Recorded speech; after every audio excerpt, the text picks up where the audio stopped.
membahas bagaimana ilmu pengetahuan menjawab tantangan dunia. Saya Fitriani dan hari ini kita akan ngobrol sedikit mengenai isu-isu penting yang mendesak saat ini terutama di topik kolaborasi sains dalam menghadapi krisis kesehatan dan juga lingkungan. Nah, hari ini kita ini tidak sendiri ya, tentu saja sudah ada beberapa narasumber hebat nih. Boleh nggak ya kira-kira kita kenalan dulu nih sama narasumber kita? Mungkin dimulai dari Mbak Aini ya. Monggo Mbak. Oke, terima kasih Mbak Fitrani. Nama saya Aini, background saya dari farmasi dan biologi molekuler. Saat ini saya meneliti lebih banyak kepada tentang protein virus. Perkenalkan, nama saya Al-Arafatus Naini, biasa dipanggil Naini, dan background saya di kimia bahan alam. Fokus risetnya adalah pencarian senyawa aktif dari tumbuhan asli Indonesia. Perkenalkan, saya Ratu Lestari, biasa dipanggil Ratih. Background pendidikan saya kimia material. Dan saat ini topik riset saya terkait pemanfaatan limbah, bahan berbasis limbah menjadi nanomaterial karbon yang akan diaplikasikan sebagai sensor ion logam maupun polutan-polutan yang ada di lingkungan. Nama saya Anissa Nurpala, bidang kepakaran saya dari matematika dan fokus riset saya mengenai pemodelan spasial, terlebih khusus untuk prediksi kasus perubahan iklim. Ya. Oke, selanjutnya mungkin kita tanpa memperpanjang waktu ya, mungkin kita bisa lanjut ke pertanyaan nih. Ada beberapa pertanyaan yang dari isu-isu penting ya yang ada di Badan Riset dan Inovasi Nasional ini nih. Kira-kira ini dari beberapa narasumber nih berikan sedikit insight dari mbak-mbak yang hebat-hebat ini ya mengenai krisis kesehatan dan lingkungan yang perlu ditangani bersama saat ini seperti itu. Mungkin bisa kita mulai dari Mbak Aini ya. Ya, ini menarik sekali ya. Jadi saat ini kita bukan saat ini saja, sepertinya untuk sampai kapanpun isu pandemi itu akan selalu ada gitu ya. Jadi dalam hal ini saya sebagai periset di bidang farmasi dan juga biologi molekuler untuk mengatasi dampak atau efek dari pandemi yang mungkin dulu pernah terjadi beberapa tahun yang lalu maupun nanti yang akan datang. Saya itu melakukan riset mengenai protein virus ya, virus di mana di situ tujuannya adalah saya mempelajari mekanisme bagaimana virus bereplikasi lalu kemudian menemukan obat baru lewat mekanisme tersebut yang lebih mungkin mudah dijangkau, efektif ya, dan terutama penelitiannya dapat dilakukan di Indonesia ya.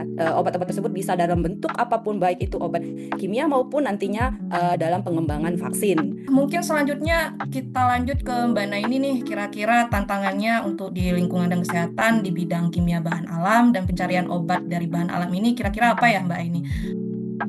Baik, terima kasih Mbak Fitri. Sebenarnya riset saya ini mirip ya dengan Mbak Ini, cuman berbeda materialnya saja. Kalau material dari kita sendiri adalah dari mengambil langsung dari bahan alam. Nah, kita itu sudah sejak 10 tahun terakhir kita fokus meneliti di family, kemudian di genus yang spesifik. Nah, kita juga udah kita sudah menemukan banyak sekali ya senyawa yang potensial.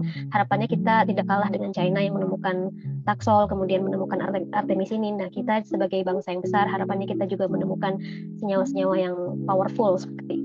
Oke, selanjutnya mungkin kita menuju ke Mbak Anissa nih. Ini gimana nih kepakaran matematika nih di bagian analisis spasial dan juga pengembangan web aplikasi untuk iklim. Kira-kira Mbak tantangan di bidang kepakaran Mbak ini untuk di lingkungan dan juga kesehatan itu apa aja ya Mbak?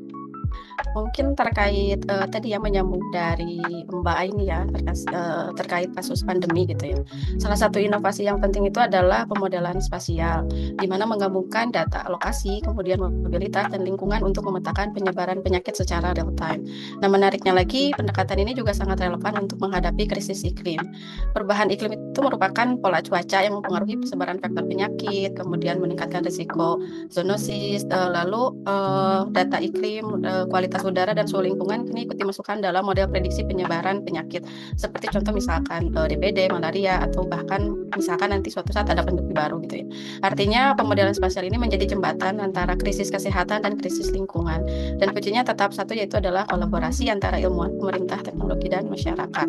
Baik Mbak Anissa, wah insight-nya sangat bagus ya, terutama di bidang kolaborasi ya. Tentu ya kolaborasi di bidang lingkungan dan kesehatan ini tidak cukup satu saja ya, bahkan di berbagai bidang juga bisa kita terapkan seperti itu. Oke, selanjutnya untuk Mbak Ratih. Gimana Mbak Ratih nih kira-kira tanggapan Mbak Ratih nih terhadap kesehatan dan lingkungan ini di bidang kimia material, nanomaterial, dan juga aplikasi sensor untuk polutan lingkungan? Baik, terima kasih Mbak Fitri. Melanjutkan dari narasumber-narasumber sebelumnya bahwa banyak penyakit yang ada di dunia maupun di Indonesia sendiri itu disebabkan oleh virus maupun bakteri. Nah, seperti yang kita ketahui bahwa virus dan bakteri itu sangat suka hidup di lingkungan yang kotor atau lingkungan yang tidak bersih.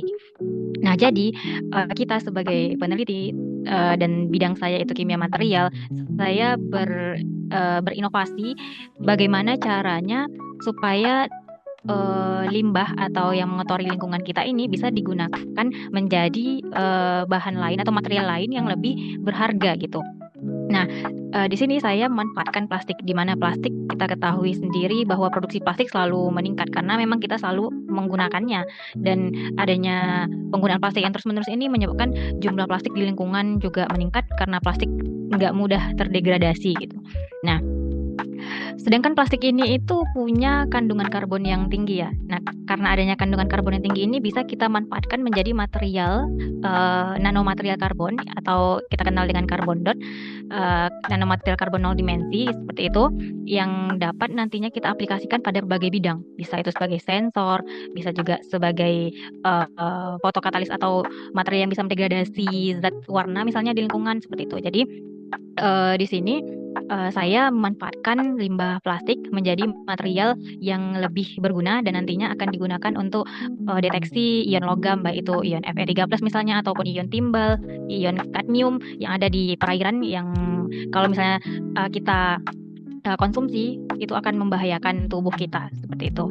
Oke, baik. Terima kasih banyak ini Mbak Rati atas insight-nya. Nah, dari pembicaraan kita hari ini, kita jadi paham ya beberapa krisis kesehatan dan juga lingkungan yang memang tidak bisa kita hadapi secara terpisah ya. Memang butuh kolaborasi lintas ilmu, lintas sektor, bahkan lintas dari kepakaran kita sendiri gitu. Untuk kawan-kawan kita yang mendengarkan di Suara Sains ini, semoga episode ini membuka perspektif baru ya untuk menginspirasi dan juga terlibat baik sebagai pelajar, periset, profesional, dan juga bagian dari komunitas yang peduli. Saya Fitriani mengucapkan undur diri. Sampai jumpa di episode berikutnya. Tetap semangat, tetap kritis, dan terus belajar. Salam sains. Terima kasih.